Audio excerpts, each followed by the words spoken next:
In this video, we're going to explore some concepts of further covalent bonding, so the higher level material from the IB textbook. So first we'll recap what we already know about covalent bonding. Remember that a covalent bond involves the sharing of electrons between atoms. And if you remember, single bonds share 2 electrons, double bonds share 4 electrons, and then triple bonds share 6 electrons between the 2 atoms. And this bonding is due to the overlapping of orbitals in sigma and pi bonds. So this material might be new to you.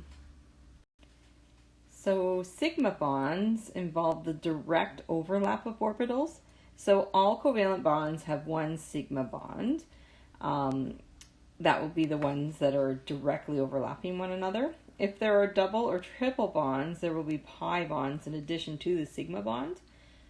The electrons are concentrated in the center of the sigma bond, which allows for the free rotation around the bond.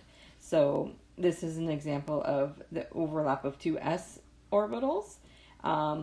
This probably could be hydrogen, for instance. You form a sigma bond and the electrons are concentrated here, so that allows for some free rotation around that bond. So sigma bonds are not rigid. So sigma bonds involve the overlapping of s and p orbitals. So it could be 2 s orbitals, it could be 1 s and 1 p, or it could be 2 p orbitals overlapping. Remember, when you're asked to describe how sigma and pi bonds are formed, a sketch is always useful. So this is an example of the head-on overlap of the s orbital in hydrogen and a p orbital in fluorine to make a sigma bond. So, and this is another example of 2 overlapping p orbitals to form a sigma bond. So these are just 2 illustrations of how those bonds form. Now, pi bonds involve the sideways overlap of orbitals. So there are always, as I reminded you before, there's always going to be a sigma bond between the 2 atoms. And then the overlapping sideways pi bonds will occur here. So this occurs in double and triple bonds. So a double bond will have 1 sigma and 1 pi bond, and a triple bond will have 1 sigma and 2 pi bonds. So this is an example of that sideways overlap in a double bond. In pi bonds, the electrons are clustered above and below the plane of the 2 nuclei, and this will cause the bond to lose its free rotation. So once we throw in a double or a triple bond, that bond becomes rigid. So if we were to compare those two, this is the table found in our Cognitive textbook. So a sigma bond, head-on overlap of the orbitals. A pi bond is the sideways overlap of the orbitals. In a sigma bond, the electron density is right concentrated between the 2 nuclei. And in a pi bond, the density is above and below the plane of the nuclei. And a sigma bond can be present on its own, or it can be in combination with pi bonds. But pi bonds can't be formed independently. It can only be formed in the presence of a sigma bond. And then with sigma bonds, there's free rotation, whereas with pi bonds, there's not free rotation. Because if you try to rotate it, you would actually break the pi bond. So in this example, we're being asked to determine the number of sigma and pi bonds in the molecule. So the first thing we need to do is find out how many bonds there are all together. So there are 1, 2, 3, 4, 5, 6, 7, 8, 9 single bonds, and then 1, 2 double bonds. So that means that there are 9 plus 2 equals 11 sigma bonds and 2 pi bonds.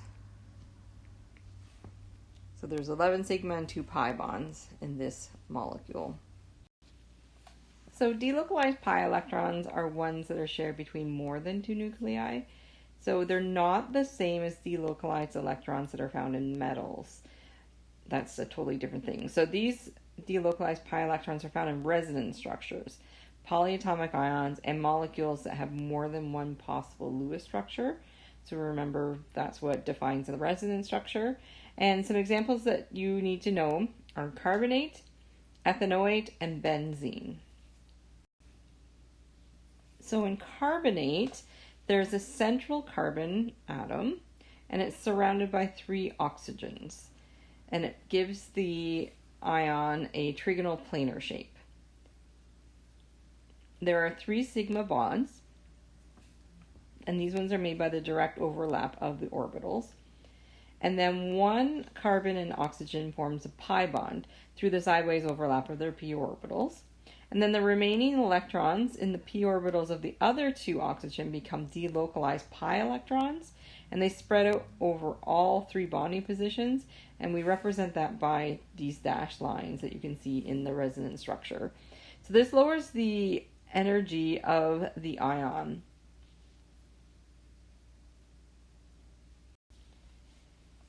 So in the example of the ethanoate ion, so it's ethane, but then it has the carboxyl group, but it's missing one of the hydrogens.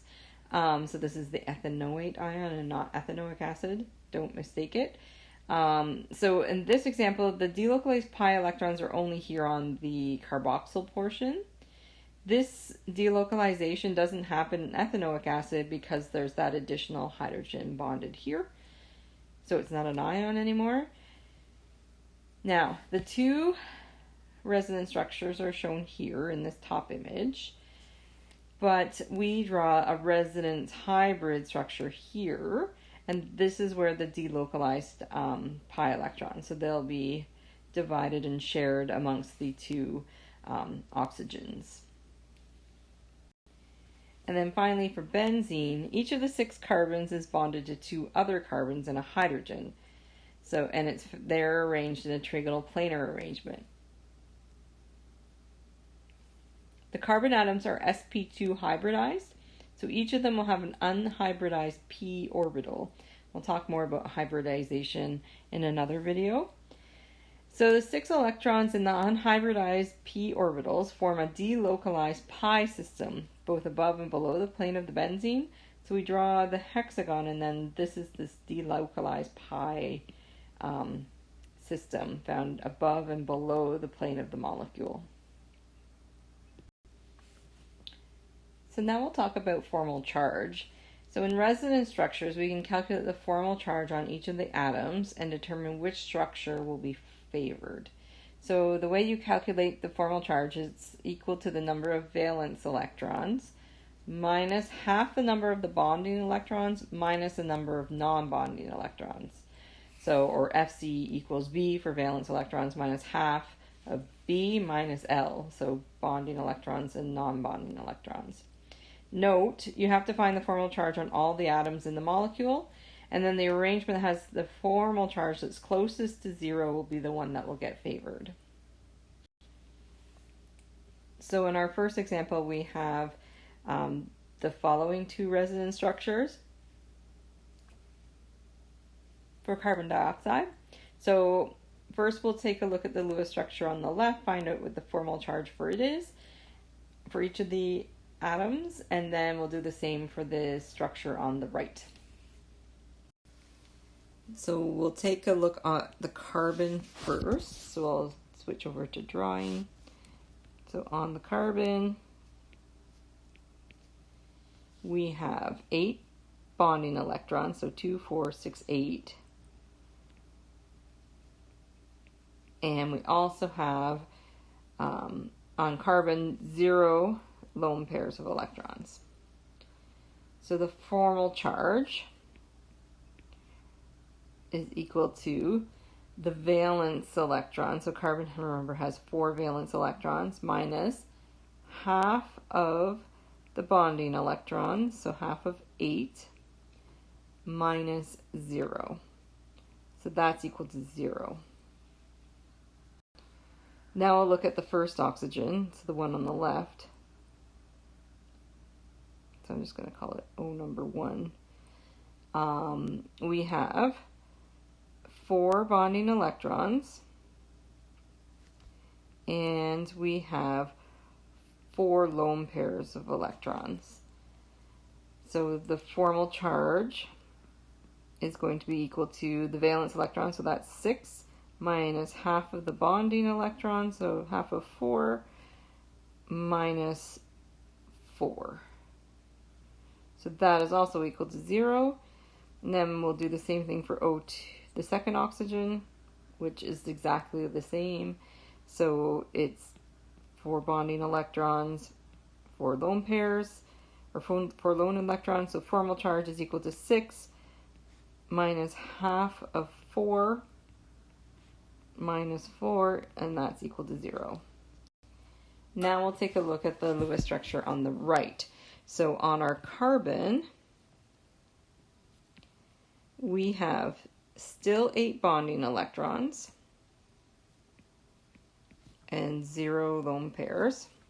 So our formal charge is going to be 4, because that's the valence electrons, minus half of 8 minus 0, so that's equal to 0.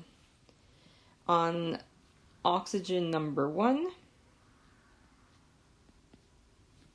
we have 2 bonding electrons, and we have 6 lone pairs of electrons. So to calculate our formal charge for this one, the valence for oxygen is 6 minus half of 2 minus 6. So that is equal to -1. And then for the second oxygen, we have 6 bonding electrons and 2 lone electrons. So our formal charge is 6 minus half of 6 minus 2, and that's equal to +1. So in this case, the resonance structure on the left is going to be favored because it has the formal charge closest to 0 on each of the atoms. This one over here on the right doesn't have a formal charge of 0 on 2 of the atoms. So you would favor the one that has the ones closest to. So in our next example, we actually have 3 possible structures. We need to find the formal charge for all 3 of them. So first of all, the one on the left, our first nitrogen. So nitrogen number 1, we have 6 bonding electrons and 2 lone electrons. So our formal charge, so remember, the valence for nitrogen is 5. So 5 minus half of 6 minus 2, so that's equal to 0. The second nitrogen is, we have 8 bonding electrons, and that's it. So our formal charge is equal to 5 minus half of 8, and that's equal to +1. And then oxygen has 2 bonding electrons and 6 lone electrons. So the formal charge on oxygen is equal to 6 for the valence minus half of 2 minus 6, and that's equal to -1. Our middle structure is involving, we'll take a look at the first nitrogen. So the first nitrogen, there are 4 bonding electrons and 4 lone electrons. So the formal charge is equal to 5 minus half of 4 minus 4. That's equal to -1. Nitrogen number 2 is the same as before. So there's 8 bonding electrons. So the formal charge is equal to 5 minus half of 8, which is equal to +1. And then our oxygen for this one, we've got 4 bonding electrons. and 4 lone pairs. So our formal charge is equal to 6 minus half of 4 minus 4, and that's going to be 0. Now we'll look at our very last one. So on nitrogen number 1, we have 2 bonding electrons and 6 lone. So our formal charge is equal to 5 for the valence minus half of 2 minus 6. And that's equal to negative 2. The second nitrogen, we have still just 8 bonding electrons. So our formal charge is equal to 5 minus half of 8, which is equal to plus 1. And then oxygen, it has 6 bonding electrons and 2 lone pairs. So our formal charge is equal to 6 minus half of 6 minus 2. So it's got a formal charge of plus 1. So this one's a little tricky because we have 2 resonance structures that have formal charges closest to 0. So when you have this case, you pick the one that puts the negative formal charge on the more electronegative atom. So the more electronegative atom would be oxygen. So that means that this first structure is the one that's favored. So our next example involves an ion. So in the end, instead of finding the one that has the sum of the formal charges closest to 0, we need it to equal the closest to the charge on the ion, so negative 1.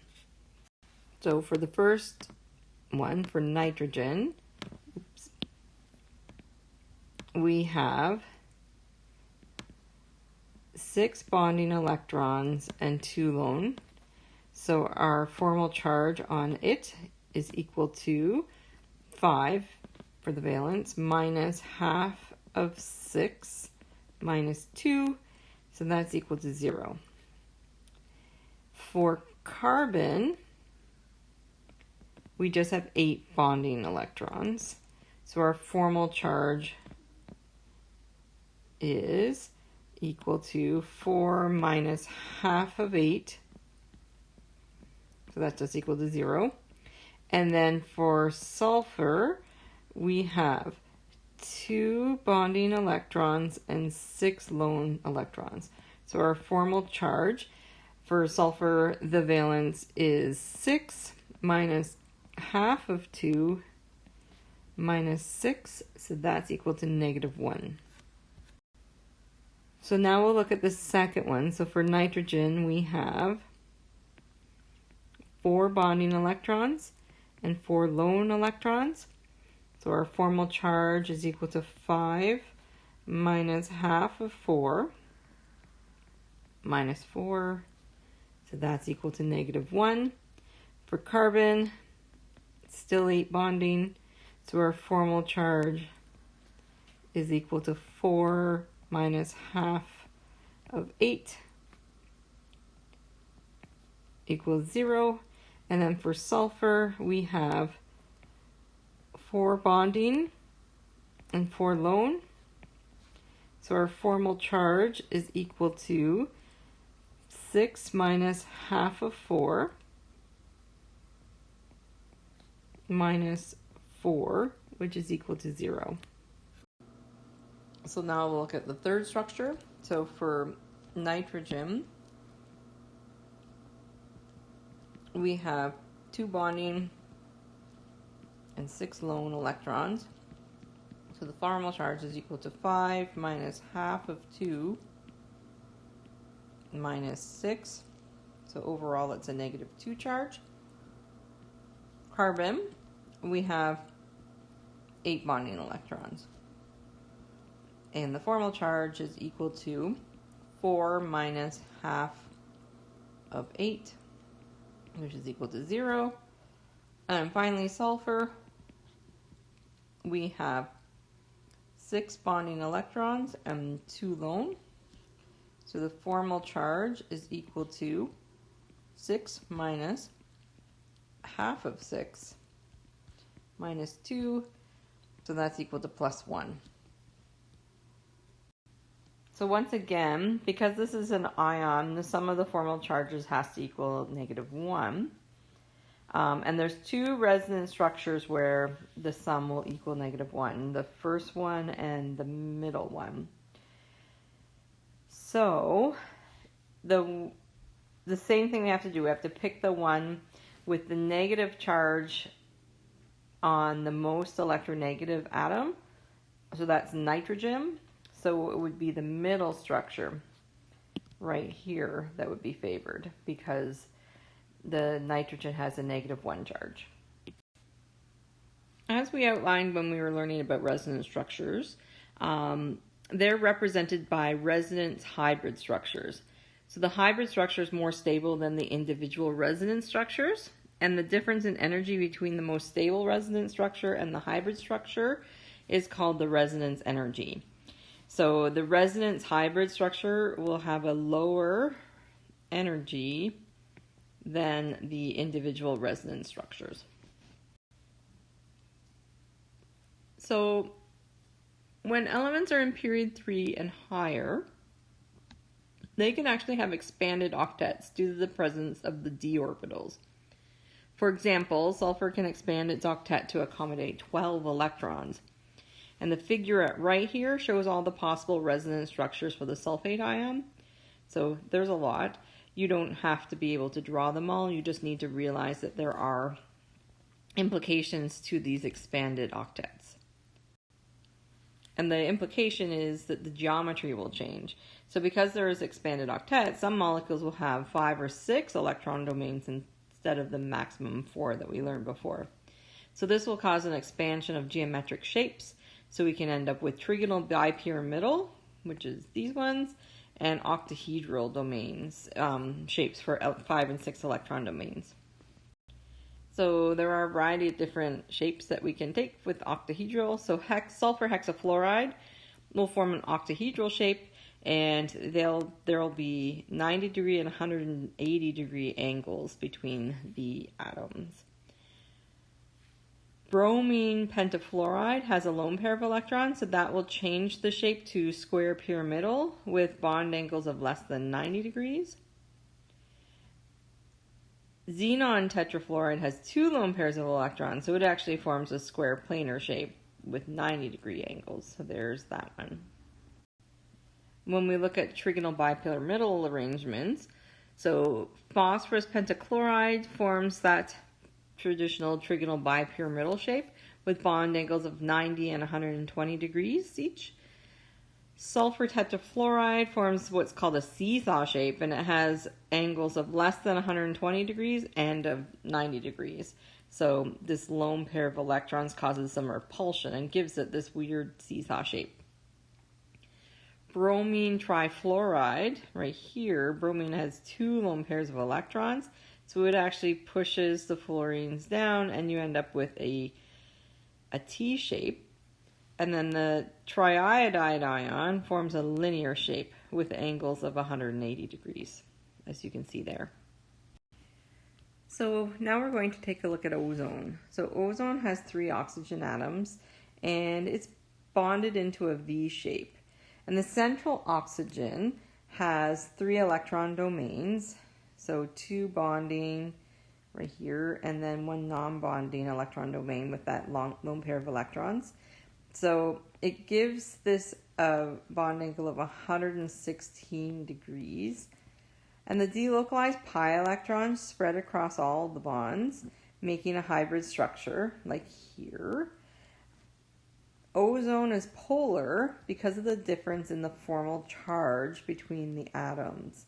So remember, we have 2 atoms that are slightly negative, one that's slightly positive. So we have, depending on which one you look at, formal charges of 0, -1, and +1. So oxygen and ozone can both be dissociated by light of specific wavelengths. So oxygen can be broken by UV radiation with a wavelength of 242 nanometers or lower. And when that happens, it creates two oxygen-free radicals. And then ozone can be broken by UV radiation with a wavelength of 330 nanometers or lower, making an oxygen molecule and an oxygen-free radical. So, we learned this in topic number 5, and you can go back and watch a video on the dissociation of oxygen and ozone as well. So if there was no human intervention, atmospheric ozone would remain constant because the rate of ozone destruction would equal the rate of the formation. However, as we learned in another lesson, chlorofluorocarbons are contributing to the destruction of ozone at a faster rate than it can be replaced. So again, we looked at how chlorofluorocarbons, they're choices for refrigeration and propellants because they were extremely stable at ground level. But what scientists didn't know is that they're very easily split apart in UV radiation. So this is an example of the chlorofluorocarbon. And when it's exposed to UV radiation, it loses one of the chloride ions as a free radical. And then the free radical reacts with ozone to form more free radicals that can then dissociate more ozone, and it just continues on and on and on. So nitrogen oxides can also deplete ozone, and they're made by jet engines in the stratosphere. So when nitrogen will get split apart or react with oxygen to make two nitrogen oxide, nitrogen monoxide free radicals, and then nitrogen monoxide will react with ozone as follows. So it'll make a nitrogen dioxide free radical and oxygen, and then in the second step, it will react with an oxygen free radical to make nitrogen monoxide and oxygen, and it will continue over and over again. So the ozone plus a free radical will make two oxygens.